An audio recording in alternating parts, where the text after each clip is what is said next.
C'est Ruikao pour limpers.com. Aujourd'hui, on va faire une vidéo en middle stakes Omaha, l'appel aux 200 sur un site français. Suite à beaucoup de demandes, j'ai décidé de faire une vidéo sur un site français, même si je pense que faire une vidéo, quelle que soit la plateforme, quel que soit le site, n'est pas si important que ça. Si on sait jouer de manière générale contre les bons joueurs, ce qui est le cas généralement sur le site.com, on sait jouer contre des joueurs relativement plus faibles. Bon, mais j'espère quand même que cette vidéo sera intéressante et on va la lancer. Alors ici à droite, on a une premium au bouton, As-Dame 2, As-Dame 9-2 double suited, raise standard. J'ai pas trop de read sur les joueurs et mon HUD à ce moment-là ne marchait pas. Donc on va essayer plus de se baser sur ce qu'on voit à table et sur notre analyse personnelle sur un petit échantillon. Alors ici on a une main, excusez-moi, qui se relance au cut-off évidemment, double suited et plutôt connecté.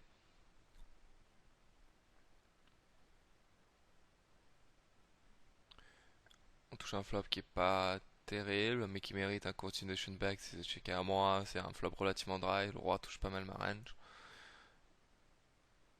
Il y a peu de deux paires en face. Ici on voit que FPP n'est pas forcément un joueur très fort, sachant qu'il n'est pas KV au buy max qui fait des sizings bizarres. Je pense qu'on a assez d'équité pour call, sachant qu'on a une gutshot et de backdoor flush draw. De plus, on a de la bluff equity, sachant que je pense pas que sa range soit super forte ici quand il fait ses sizing sur une carte qui peut faire peur ou sur peut-être un check ou une mise de faiblesse à la turn, je peux prendre le coup. Donc je décide de payer pour deux raisons là. De l'equity direct et la bluff long equity. On touche une flush draw à la turn. Et c'est une carte qui normalement touche pas tant que ça la range des deux joueurs. Lockstar est comme moi, il a une range qui est super faible, sachant que s'il a une bonne main, il aura probablement check raise au flop. Donc je pense, à part Roi 10 ici, je vois pas d'autres mains qui peuvent vraiment continuer sur cette carte. Donc les deux ils check. FPP montre vraiment beaucoup de faiblesse ici. Je pense que c'est une mise obligatoire ici. Euh, En plus on a l'équité. Si l'Oxar décide de check raise avec par exemple peut-être une main comme As-Dame Valet avec les piques ou Roi 10, c'est un ici fold. Et le coup passe. N'oubliez pas que ici on a quand même eu de la chance. euh, Premièrement que le move passe. C'est pas parce que c'est un coup profitable qui va marcher à 100%. Si ce coup marche à 60%, il devient déjà très très profitable. Donc n'oubliez pas que la part de chance n'est pas forcément présente que dans les all-in ou dans, dans les range contre range. C'est-à-dire que si on a une paire de 8 et qu'on tombe sur paire d'as, on a évidemment pas de chance. Alors que si on a une paire de 8 qu'on tombe sur A3, etc. etc. Mais la chance est aussi présente dans les moves qu'on fait.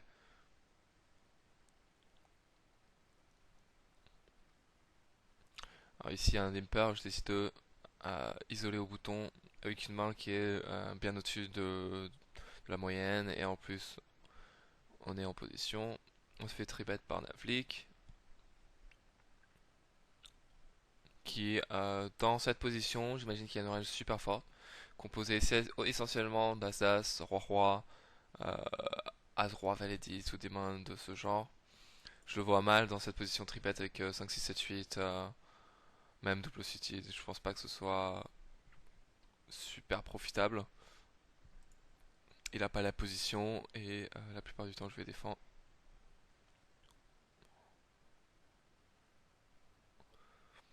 De temps en temps c'est faiblable aussi, mais bon. Là c'est assez bizarre, la position devient assez bizarre. La secondo qui 4 bêtes. Je pense que ici sa range est essentiellement composée qu'à 95% de paires d'as. Euh, C'est un easy fold pour moi. Et je pense que Navlip, c'est un easy fold pour lui. Sauf s'il a effectivement tribet avec 5, 6, 7, 8 et il peut flatter au flop et décider de toucher un flop et stack off s'il touche. Mais il décide de shove, je pense, je comprends. Peut-être qu'ils ont les as tous les deux.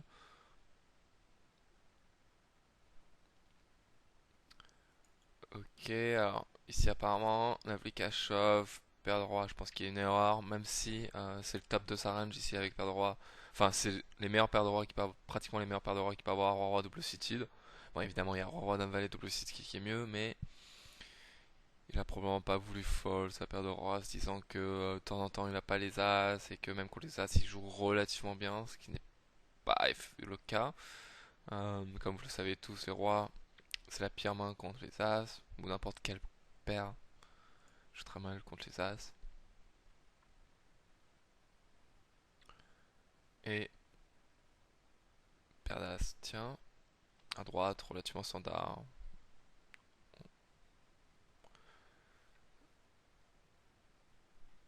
On va folder. On voit que FVB n'aime pas trop fold et qu'il aime bien call. Sachant qu'en plus il a seulement 22 derrière, je comprends pas pourquoi il chauffe pas au flop. Bon. Et une petite demi c'est 2. Luxar paye seulement. Je pense que Luxar a une main super. Enfin, excusez-moi, super faible. Breland 5, c'est marrant. Il passe à Breland 2 en bluff. Il se fait payer par Breland 5 parce qu'il fait un setting tellement petit. Je pense que s'il faisait tapis river, Luxar se passait. Bon.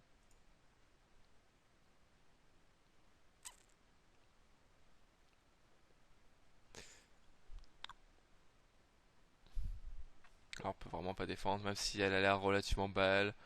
Euh, une paire de 2 avec une dame suicide, mais c'est une main qui est vraiment, vraiment, vraiment très mauvaise et qui joue très très mal post-flop.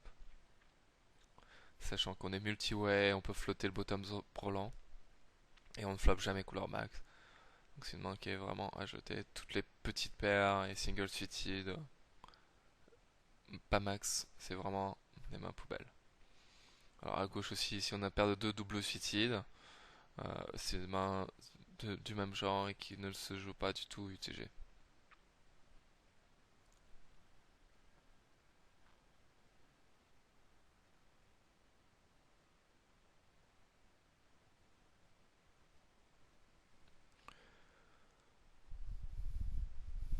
Alors ici c'est assez bizarre. Bon, FPF qui paye avec 8 derrière, je sais pas trop ce qu'il a sur cette situation. Loxart il décide de checker, je comprends pas trop non plus pourquoi il décide de checker alors qu'il reste 4,70, bref. Et FBFV qui décide de... Bon, je comprends pas trop la main, et bon, apparemment FBFV décide de bluffer avec ses 4,70 restants qui est dans 42, ce qui n'est pas conseillé. On peut en déduire que c'est pas vraiment un joueur, un génie du poker. Au moins il n'a pas assez d'expérience.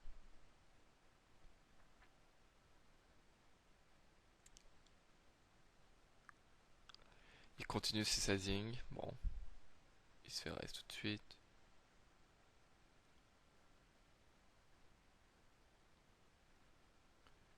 Et cette fois, il décide de partir de tapis avec une main. Bon, c'est relativement standard avec connaissant les stack size. Euh, à gauche ici, on a une paire de rois qui est assez médiocre, 8 et 4, suite au 8. On est beaucoup, il y a beaucoup de joueurs pré-flop. On n'a pas tant de fold équité que ça, c'est-à-dire qu'on peut circuler plusieurs fois pré-flop par un ou voire plusieurs joueurs. Et on se retrouve hors position dans un gros pot post-flop avec une main qui est pas si facile à jouer, multi-way. Donc j'essaie de seulement flatter ici. Si j'avais de meilleurs rois comme roi roi dame 10 single suited au moins, je pense que j'aurais tribet for value. Et même si c'est pour check fold sur pas mal de flop, et on est quand même largement devant les ranges adverses. Mais ici, on a vraiment des rois trop faibles. On décide de payer quand même évidemment pour flopper quelque chose de très fort.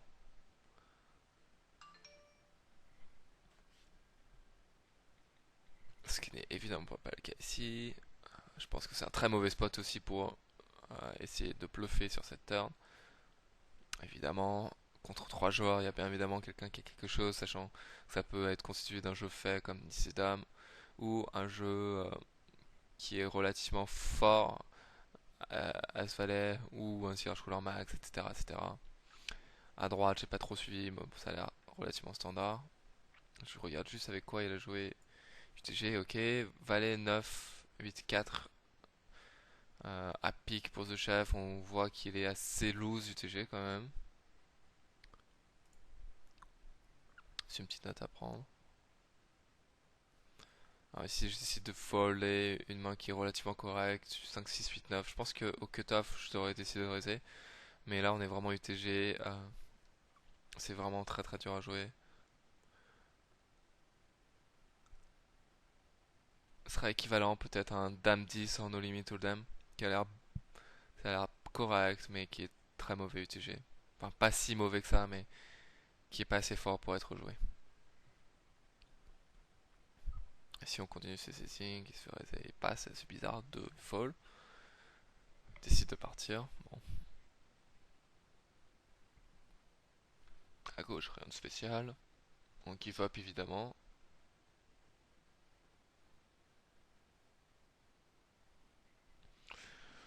À droite, on est à une main relativement faible. À 5, 7, 10, Rainbow. Mais on voit que The Jeff est un joueur qui n'est pas si fort que ça. De plus, on est assez relativement deep et qu'on a la position. Je pense qu'on peut se permettre de défendre.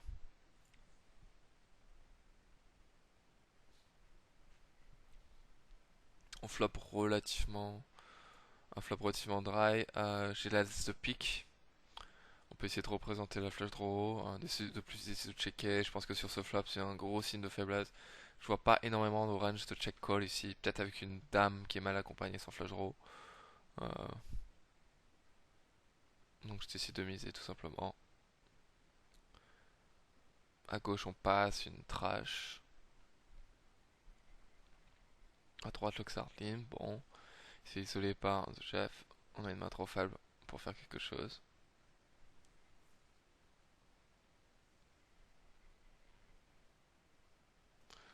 Un flop qui touche relativement la range de The Chef.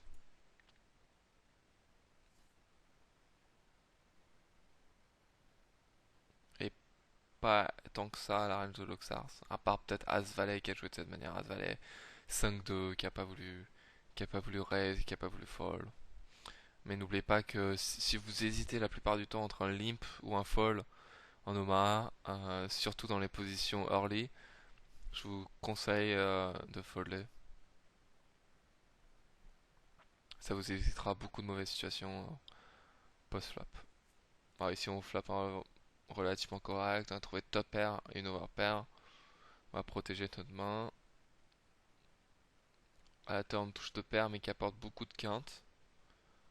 Je pense que c'est un check behind, sachant que le 6 comme touche énormément sa range.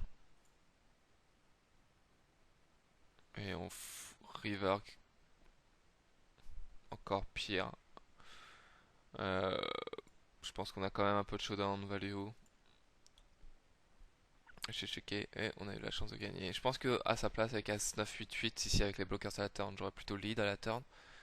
Et probablement 2 barrels sur beaucoup de cartes. Peut-être pas sur ce pic, mais sur une blanque, j'aurais probablement 2 barrels.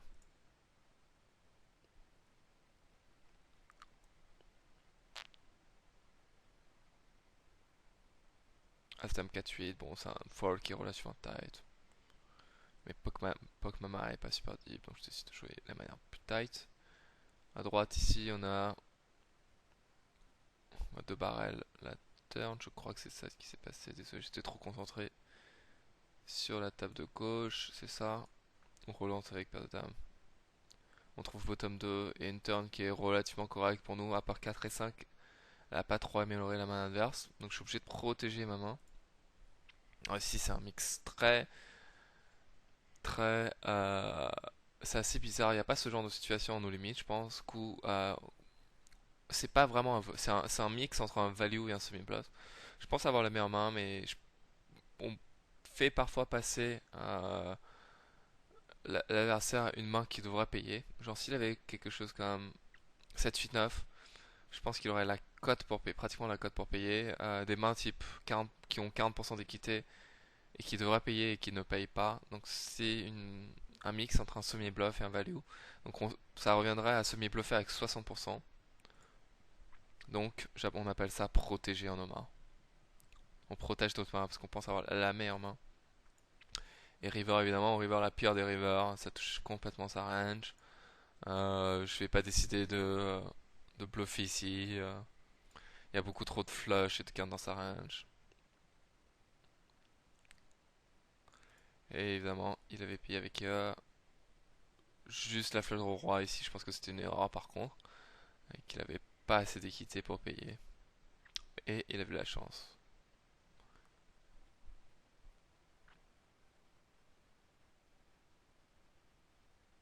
Et de temps en temps, comme on voit ici sur des tables de niveau relativement faibles, on fait pas seulement protéger, on fait seulement aussi value. On avait value avec bottom 2 dans un spot où on n'avait pas tant de value que ça.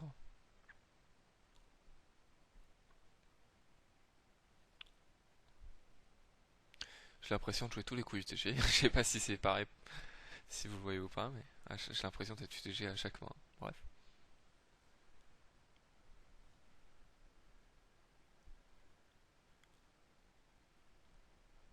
Il doit y avoir un truc là. Nous aussi on a le droit d'avoir le bouton. Ah, on est big blind. Big blind mais aussi c'est une position où on devrait jouer très très tight. Sauf face peut-être au small blind. Ici je décide de payer avec quand même 4, 5, 6, 7 qui joue pas mal post-flop, qui est relativement facile à jouer. Par exemple, on va facilement check fold sur beaucoup de flops, qui est le cas ici.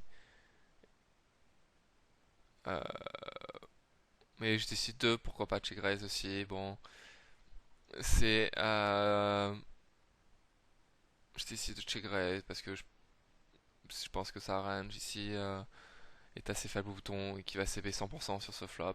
Check fold est pas mauvais non plus, c'est là, les deux sont possibles. C'est un peu plus high variance de check raise. J'ai quand même des 8 dans ma range. Bon. Mais le fold est évidemment pas mauvais. Ici ça a marché. Les deux sont possibles, je pense qu'il faut parfois mixer les deux. Pas seulement avoir des ranges de check raise sur des paires de boards qui sont composés seulement de brelans. Alors ici, The Chef est assez loose, je décide de tribet for value avec 7, 9, 10 valets. Double suited, il passe, ce qui est relativement bizarre. Donc ici, je vais noter qu'il peut passer après un tribet.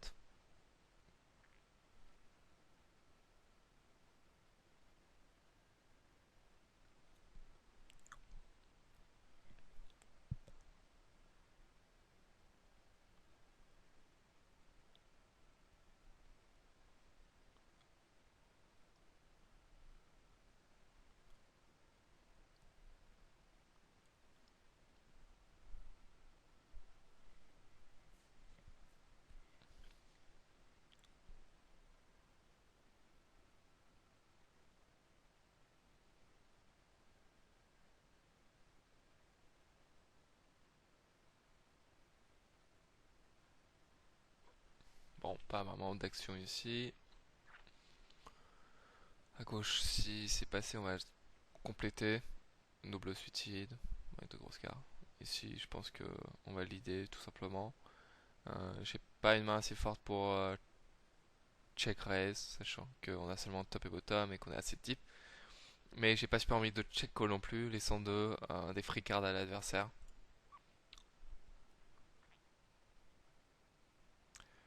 Ici, c'est un spot qui est assez bizarre.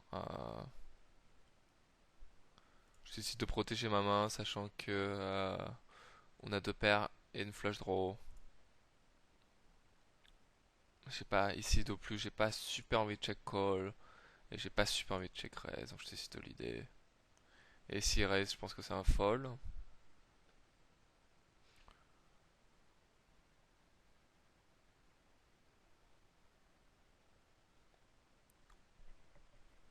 Ici, c'est un spot qui est close, on peut aussi checker. Ici, j'ai décidé de prendre l'option la plus agressive. C'est pas mauvais non plus de checker. check call évidemment parce qu'il va beaucoup bluffer la dame à gauche et on a pas mal d'équité. À droite, il a montré encore des signaux de flat bet, donc je vais miser.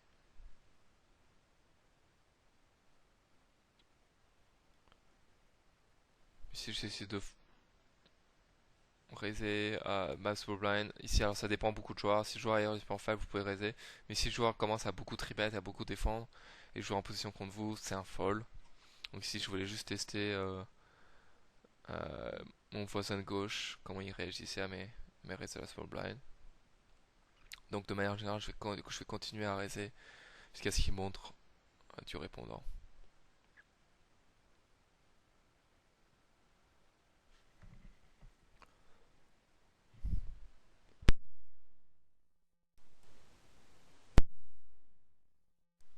Donc à droite, on va tout simplement continuation bet.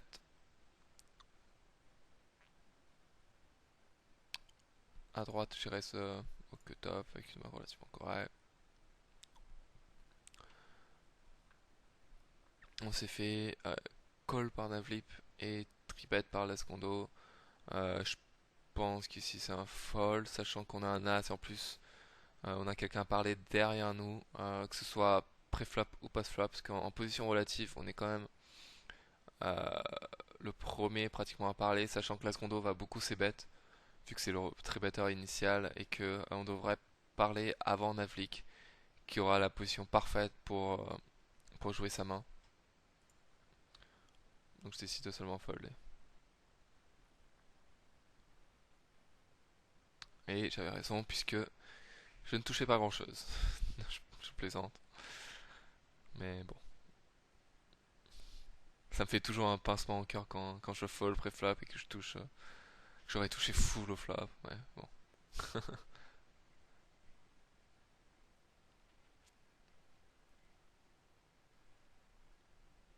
À droite, je décide d'isoler parce que on avait pris une note comme quoi The Chef pouvait me fold. Et en plus, il a un range plutôt weak. On décide de l'isoler.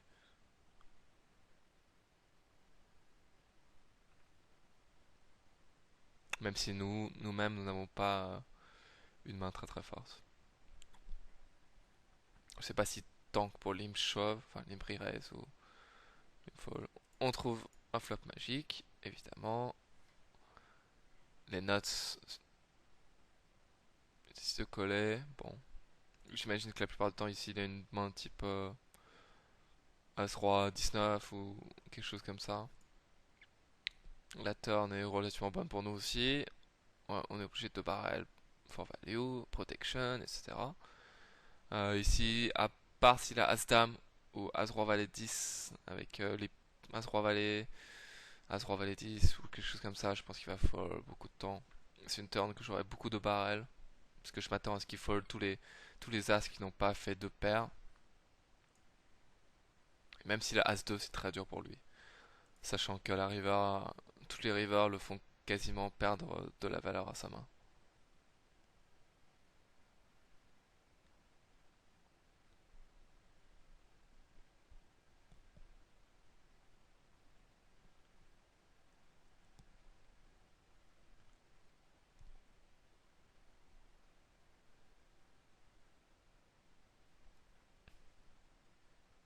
Si on décide de limper, bon on est hors pause. Apparemment on floppe pas mal à chaque fois. Nuts plus redraw pratiquement max. Value turn. Et river. C'est un spot qui est bizarre. Euh, je m'attends pas à me faire payer très light ici.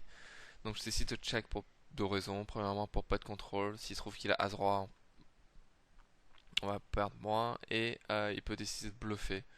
Avec peut-être une main type not flush draw. Avec As 9-10, des piques ou quelque chose comme ça. Il avait top 7. Bon, je pensais pas prendre énormément de value de toute façon sur top 7 sur ce board.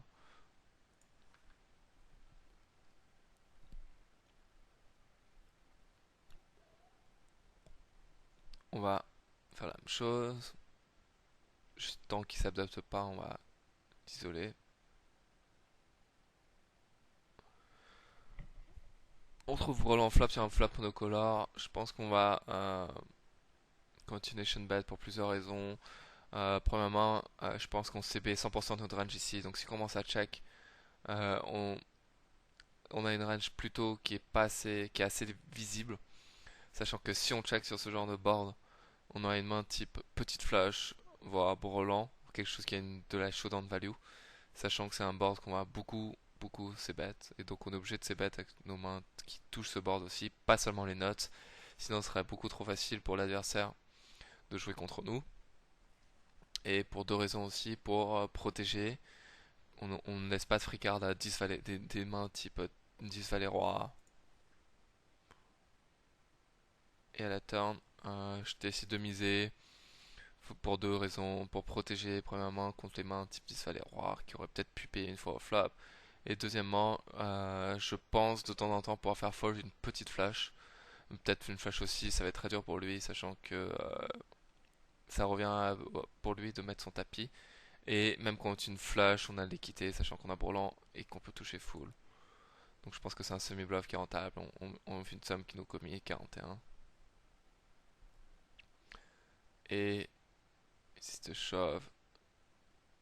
Bon, il avait une petite flash qu'il n'a pas décidé de fold.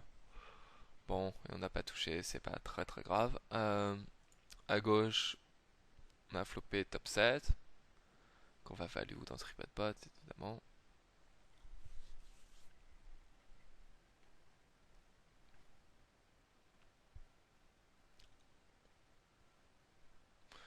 Par contre, je pense qu'il y a un leak ici. Si tout le temps il va stack off avec des petites flashs sur ce board. Ici, il se trouve qu'on avait raté, enfin, qu'on n'avait pas une flush supérieure, mais euh, contre nos range, il est pas si bien que ça. Excusez-moi.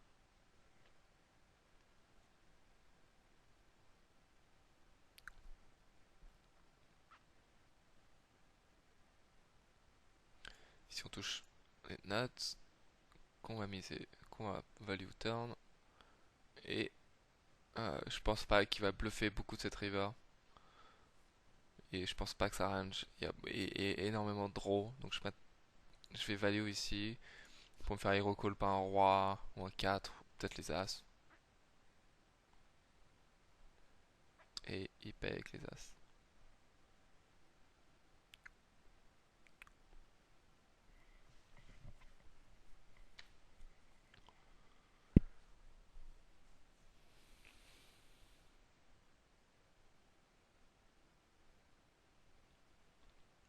Bon, à droite, on est relativement faible, mais bon, on est assez deep. Et on est au bouton.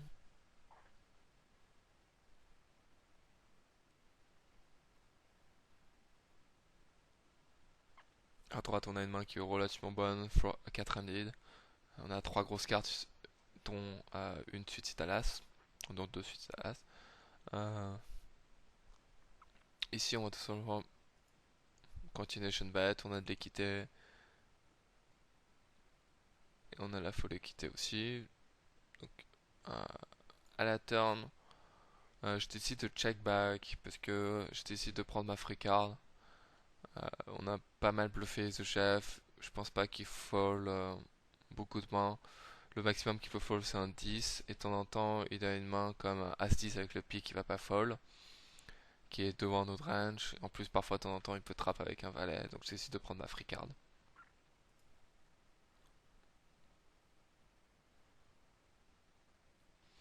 J'ai décidé de miser petit. Je vois pas énormément de value à raise. De temps en temps, il a une main comme paire de 10, paire de 9, voire valet 2 qui fait ça en blocking badge. J'ai pas super envie de perdre plus contre ces mains-là. Et à part Roi-Dame que je fais fold qui est un split pour nous, on gagne contre les autres mains. Donc je vais tout simplement payer. Et il avait malheureusement Roi-Dame. Et contre cette main-là, évidemment, ça aurait été mieux de raise et de faire fold un split. Et c'est même pas sûr qu'il faut le Roi-Dame en plus dans ce genre de situation, sachant qu'on a check behind à la turn. Donc à part peut-être paire de 9, il n'y a pas énormément de range, il n'y a pas énormément de mains qui raise for value et qui bat Roi-Dame. Donc à droite, je décide de défendre. Une main qui est relativement correcte. Elle décide de faire 17 dans 21. On va tout simplement fold. Il est relancé UTG. Le roi touche beaucoup sa range.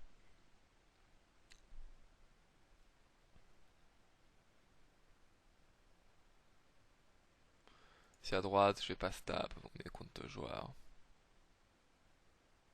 Tout simplement folder.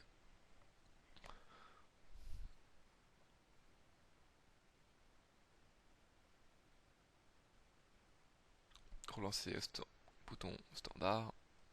Et à gauche, on voit. Bon.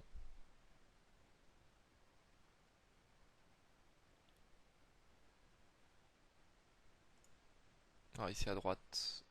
Excusez-moi, je vais remettre. Je décide de CB au flop, relativement standard avec une main qui est plutôt premium. Je fais probablement 2 barrels à la turn, euh, qui fait fold. Les mains type roi 10 valet peut-être. Les draws, j'ai pas mal fold d'équité contre les draws. Et nous-mêmes on a pas mal d'équité s'ils décident de shove avec une main faite.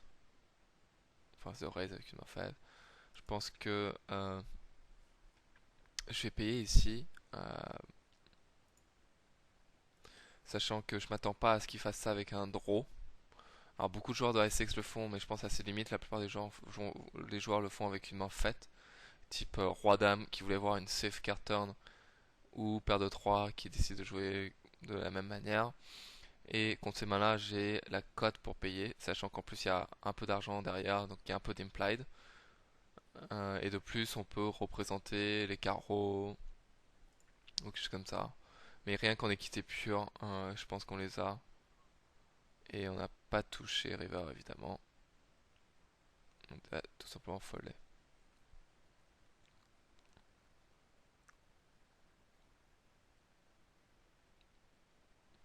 Par contre, s'il décide de jouer de cette manière avec des draws, je pense que notre call devient EV-. Mais il n'y a pas de raison de le penser à ce stade.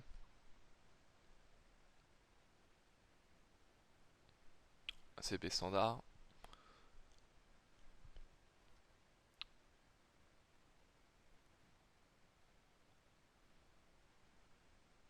On va checker en flop qui est relativement correct. On va miser.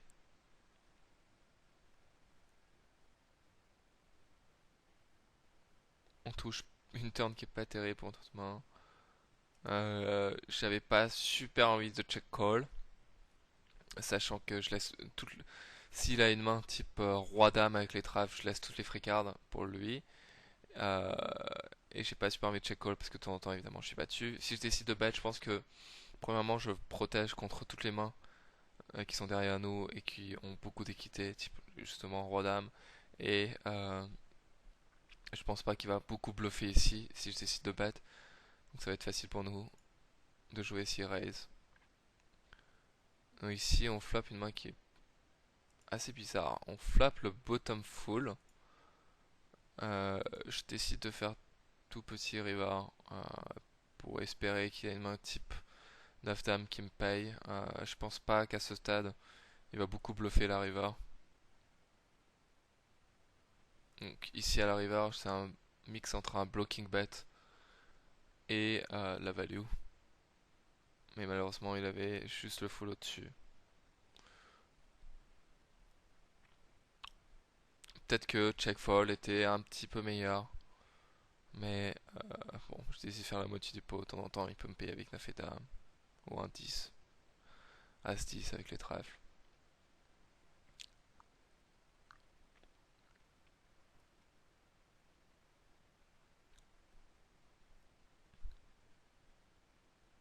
Ici à gauche on descend avec une paire de dames et une note flush draw. À droite on va évidemment value. Et à gauche je décide de donc le flop. Comme tout à l'heure, j'ai une main qui est relativement forte quand même devant leur range.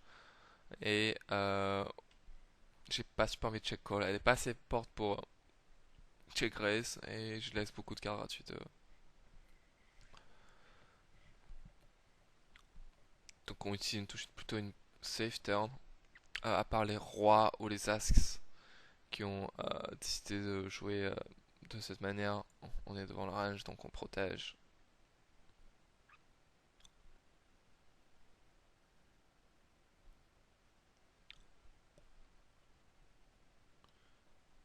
Bon,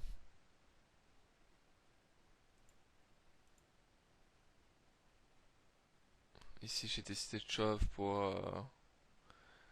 je sais pas pourquoi, je pense qu'ici le meilleur play serait check. Ici je pense que mon raisonnement était de pouvoir faire fold un roi de temps en temps. Sachant que je peux représenter un full, un 2 ou quelque chose comme ça. Je pense que ici à la main, j'ai passé ma main en bluff river et espérer qu'il fold une main type roi 4 5 6 euh, ou peut-être un 2 qui ne faisait pas full, mais je pense que ici à ce moment-là, je m'étais dit que je représentais énormément de force à 3 barrels sur 2 joueurs. Donc j'avais décidé de le faire en bluff. J'ai décidé de passer.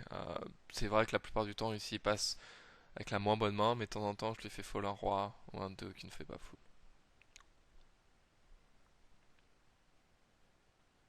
À droite je décide de check raise. On allait quitter. Ça revient à check raise avec une gutshot au dame. J'ai pas super envie de me faire barrel. J'ai trop d'équité pour fold, donc je check raise en bluff. En semi-bluff, on va dire.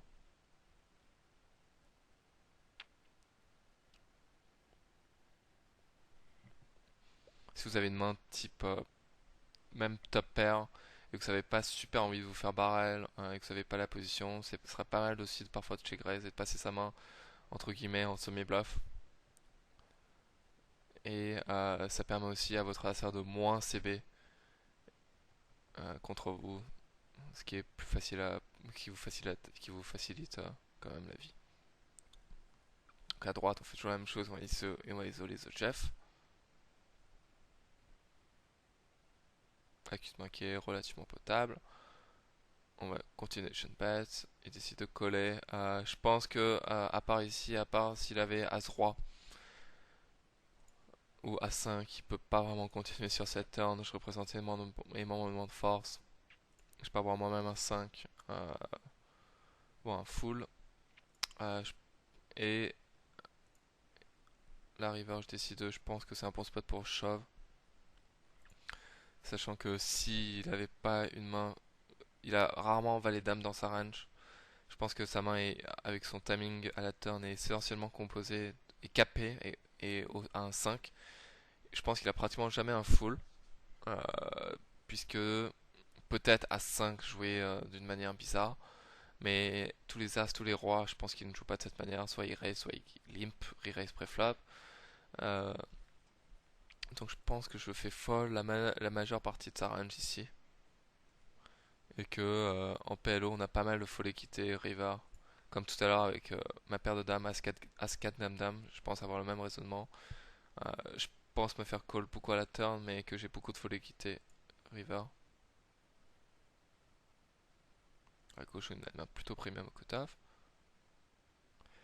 Il hésite. Je pense qu'il a une main un petit peu As, peut-être As-10 qu'il hésite. Mais quand même très dur pour lui de payer avec As-10. Il décide de passer, ouf.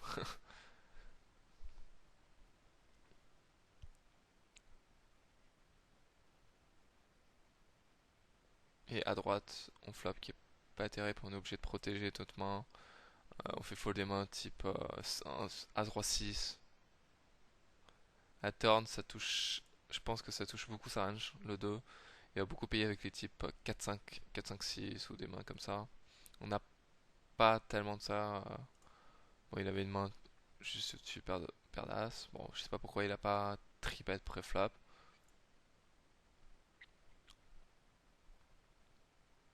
Avec une main aussi premium. Là, la table de 3 devient 3-handed. Et à droite, je décide de 2 barrels for value.